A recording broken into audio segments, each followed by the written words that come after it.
In this video, we are looking at the settings you need to change on your DJI Mini 5 Pro. You could be upgrading to this, it could be your first ever drone, and unfortunately the default factory settings for the Mini 5 Pro are simply wrong. So follow along and we'll make your Mini 5 Pro even better. So the Mini 5 Pro is a fantastic drone, my favourite mini drone, but so many of these settings we've seen again by default are incorrect. And it might actually be that you pick up this drone, you go and fly it, and because of the way these settings are set up, you might think about returning it, but you don't have to do that. All you have to do is follow this video. I'm going to go through the key settings so you can pause the video, replay it back, and follow the settings that I choose for my Mini 5 Pro. Now I will be demonstrating this on the DJI RC Pro 2 controller, but all the settings are going to be the same if you have the DJI RC2 controller or if you're using the DJI Fly app on your phone with the N3 controller. The only difference is you'll see is when we get to the button customization, because we have some extra options on here. Let's get into that first bit. So first, if we actually look on the main screen, and this is where the camera settings are going to show about the resolution and the FPS. So you'll see by default it is set at 1080p. You've got a drone capable of filming up to 4K, so let's use that 4K. Now for frames per second, you've got a few choices. If you want that more cinematic look, 24 or 25. 24 is if you're based in the US. If you're in the EU or under PAL, set that to 25. 4K 30 is almost like the gold standard. This is going to be more than good enough for majority of situations. Unless you want to get the utmost cinematic quality out of this, then choose 24 or 25. And if you're shooting footage where there's a fast moving object, could be you cycling your bike, could be a car, could be you might be running pretty fast, set this to 4K 50 or 4K 60. And this continues as well in master shots. So if you're using master shots, this by default is set to 1080p. Let's change that to 4K. Now, because in master shots it's capturing all these different angles for you, I set this to 4K 60, and the same with quick shots. And then if we look at photos, so you've got 12 megapixel and 50 megapixel. So by default this will be set to 12 megapixel. This camera on the Mini 5 Pro is capable at shooting 50 megapixel photos. Now I would say set that if you're going to be in an area where you're capturing this really nice photo of a landscape. If you're just taking photos in your back garden, 12 megapixel is going to be more than good enough. But if you're in a really stunning location, you want to be able to crop in or maybe print that photo, set it to 50 megapixel. And the same under pano photos. This is going to capture this really super wide angle photo. It looks fantastic. I've been taking loads of these, and I generally take one of these photos in every good landscape place that I go to. So again, I want this to capture the utmost detail. So I'd set this to 50 megapixel. And if you're finding this helpful, don't forget I've got my own website full of color grading LUTs and also settings cheat sheets to get you the very most out of your drone. They go through all of the actual topics we're discussing on this video, but you can keep them with you all the time. Now the best news is that I also have a Black Friday sale, so every single product on this website is currently discounted. And the cheat sheets come as a book format like this, or you can get a digital version on your phone or your iPad. Either way, it means you're going to have all of this knowledge with you all the time. So the latest one for the Mini 5 Pro, this handy book, keep it in your drone bag, and they go through all of the different settings on these double-sided, really good high quality sheets, all the settings to use, talk about the features of the drone. So all of this information and more in a book like this. So I've gone for the DJI Mini 5 Pro, the Mini 4 Pro and the Air 3S. These are fantastic gifts for Christmas. And talking about that, you can also get either of these books with the cinematic drone moves. So rather than just doing the normal drone moves that you see all the time, the top down, the forward, the back, you can go through and actually practice more complex moves, tells you exactly what to do, teaches you each one. So this is a fantastic gift for somebody this Christmas. And for the Christmas period, I've just released Christmas combos. So you're going to get one of these combo packs that come with the cinematic drone moves and the cheat sheets books. We do international shipping. Now these do come from the UK, so if you are getting one of these as a gift for somebody this Christmas, I think December 10th is the last opportunity for international shipping. We do free shipping, which is a slower service. We also have tracked fast shipping as well. So both of those available at checkout. So if you want to go check out this website, it's all heavily discounted during Black Friday week. So get on this quick. If you're watching this at a later date, unfortunately that sale's finished.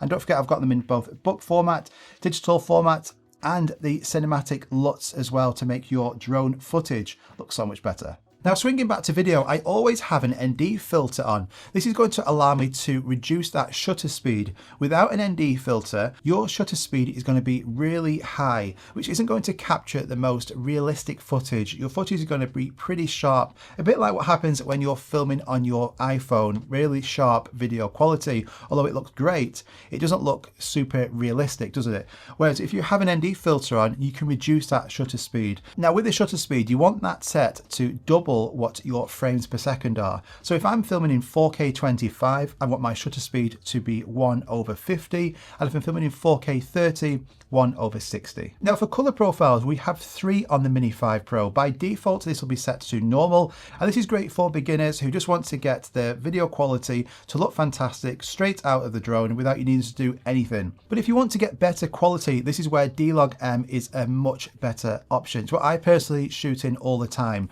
This is going to protect the highlights and the shadows.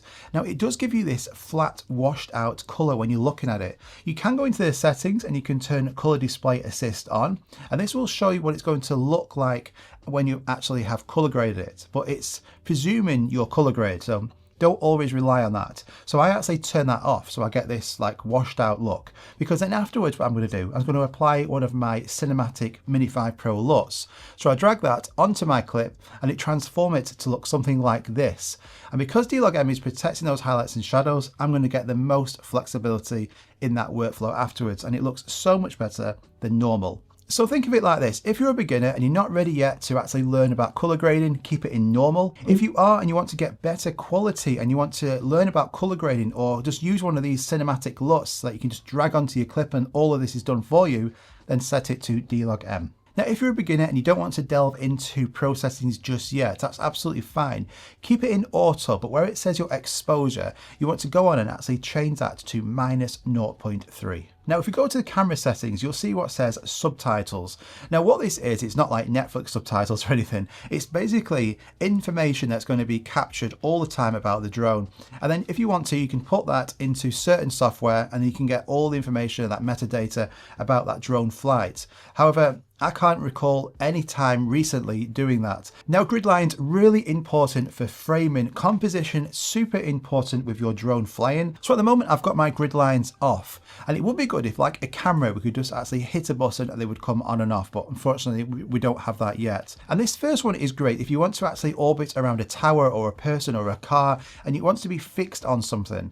Now, I think if you turn all 3 of these on, it does look a bit messy. So I always have the rule of thirds on. This is great so you can capture that composition so much easier with your rule of thirds, both for photos and videos. And then it also have the center point as well. So then I can actually see a dot directly in the center of that screen. Again, perfect for lining up your horizon or for tracking shots. Just make sure by minimum you have the last 2 grid lines turned on. Now, if we scroll down to style sharpness, this is set by default to 0. You want to have that at -2. Sharpness is a big kind of like downside to the Mini 5 Pro, the Mini 4 Pro, the Mini 3 Pro, the Mini 2. It's always been over sharpened. So what you want to do is now have that set to -2, so it's not too sharp. And noise reduction, I always have that set to -1 in the daytime. And if I'm going to be filming in low light conditions, nighttime, I'll have it set to either 0 or +1. So now we've done the camera settings when the drone was in the air. Now we can look at the safety settings, the gain and expo tuning, and also the button customizations on this drone. Super important. Okay, so under safety settings, we've got manual obstacle avoidance. What this basically means is the drone has got sensors all around it. If you have your sensors turned off, it will continue into any objects. If you have them set to bypass and it sees an object, it will go around it. And if you have it to brake, it will see that object and just stop in front of it. So about 80% of the time, I'll set mine to bypass. Now, if I'm flying somewhere where I want the drone to not move whatsoever and be super nice and stable, I'll turn my sensors off. If I'm flying through a tight object, a gap, I'll also turn my sensors off. Display radar map, have that switched on all of the time. And advanced return to home. So if your drone was to lose signal, it disconnects, the battery's low or something, it will automatically come back to your home point. Now on here, I set it to optimal, and this means that the drone is going to come back to you in the fastest, safest way possible. Now for return to home altitude, you want this to be higher than the tallest object in your area. Although optimal is fantastic, I always just prefer to think, right, is there a tree in this location? There is, right. So I don't want it set to 20 meters because it's probably not going to clear that tree if it starts coming back to me. I want it to clear any trees and come back to me as safe as possible. And that is another problem which faces some new flyers when they pick up one of these drones, because by default your max altitude could be set to 20 meters, which is just ridiculous. It means that you take your drone off and you can't really fly it high at all, and you'll be thinking there's something wrong with this drone and you might return it.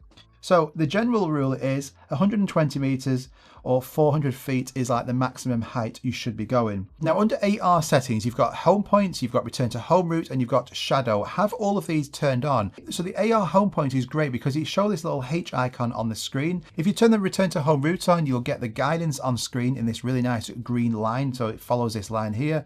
And then when you point the drone down or on its landing, you can also see a shadow exactly pinpointing where that drone is going to land. So just have all of those three turned on. I'm going to come back to the power and battery settings in a second. Advanced safety settings at the very bottom, you've got return to home, descend and hover. Have this set to return to home. And if you had the Mini 4 Pro, I always said, if you're on like a boat and it's moving around and your home point, you might not be accessible, you don't want it to return and potentially land on water, then hover is the safer option. But what we have on the Mini 5 Pro, we have now dynamic home point. So you can go into your home point settings on the screen and you can select dynamic home point, which means that if you have a disconnect, the drone will automatically come back to wherever you are with this controller. Now, one extra bonus here, if you are landing your drone on something which is moving, let's just say a really slow moving boat, and you want to land it on the boat or onto your hand, and you don't want it to actually come down landing and kind of like hesitate like it does and then come and land a little bit more, and it's really slow, isn't it, the way it actually normally lands. Now if you turn vision positioning and obstacle sensing off, what will happen here is that the drone will just come down in one fluid motion, so it's much safer when landing the drone on a moving object. Now the gain and expo tuning, super important, and all these are listed on these cheat sheet books as well. So this is going to actually change how your drone handles itself, and most of the time by default it is far too fast and erratic. So all of these settings need changing in normal and cine. So you can screenshot these and you can see which ones I recommend, but the default settings are far too fast, especially the gimbal control. So you want your gimbal motion when you're going up and down on that gimbal to be nice and smooth. And by default out the factory, it's like that. It's absolutely ridiculous. Even in cine, it's far too fast. So make sure you screenshot these or have a look in the cheat sheets book and change these to much slower, more cinematic values. Now if we look under control, under remote controller, button customization, so I do have a lot more options because I'm using this controller, but I'll just stick to the standard ones, the C1 and C2. Now by default, what you'll probably have on here is recenter tilt gimbal down if you press the C1 button, and exposure lock on off on the C2 button. Now I always change them on any of these drones. So the C1 button, I'll switch that to cruise control. So all I have to do now is push forward, hit the C1 button, and it will automatically now go into cruise control. And then for the C2 button, what I do is I go into here and I'll change this, and I actually set it to portrait landscape mode switch. So what that does is, because this drone is capable of filming in both horizontal and vertical, when I hit that, the gimbal is now rotating from horizontal to vertical. Now I do have a ton of different customization buttons with all these, but if you've got the RC2 controller, that's what I recommend. Have it set to those two. Now if we go back to power and options, auto unfold arms to power on and fold arms to power off. Have both of those turned on. To turn the drone on, rather than actually using the power button, all you have to do is unfold the arms. All you have to do is actually unfold this back right arm, and the drone will automatically start to power on. It's a great feature. We had it on the Mavic series, we now have it on here, and it just means you can get this drone up in the air much faster. So that's now ready, my controller's on, I'm ready to go in what, 5-10 seconds, fantastic. Now, when you've got the drone in the air, what you'll see in the bottom left-hand corner is that compass icon. Now, you can actually swipe left and it will change to map, and it will also show you the vision assist cameras, so you can see out of these obstacle avoidance sensors using this. Now, if you actually press, hold and drag up, you can actually have the compass icon and the vision assist on the same screen. So that's it. Those are the settings that you need to change on your Mini 5 Pro. Really crucial settings, especially the gain and expo tuning, especially changing from 1080p to 4K. You want to get the most out of this. And the default settings, they're just not right at all. I don't know why they keep doing this every year. It seems to be the same or even worse. So this is going to make your Mini 5 Pro so much better. So I hope you enjoyed this. If you did, do me a favor and hit that like button. I know it's a long video. Subscribe because there's so much more videos coming really soon. And if you've got a friend who's got a Mini 5 Pro as well, just share this video with them because they might actually be thinking our Mini 5 Pro is not that good. It's because their settings are wrong. And go and actually check out these cheat sheet books and digital books or cinematic LUTs all on that website because it's so hard to remember all of this. This video is great. You're going to be able to watch this again and again. But if you had one of these books with you, you get all of this knowledge and it's with you every single time you go out and fly. See you in the next one.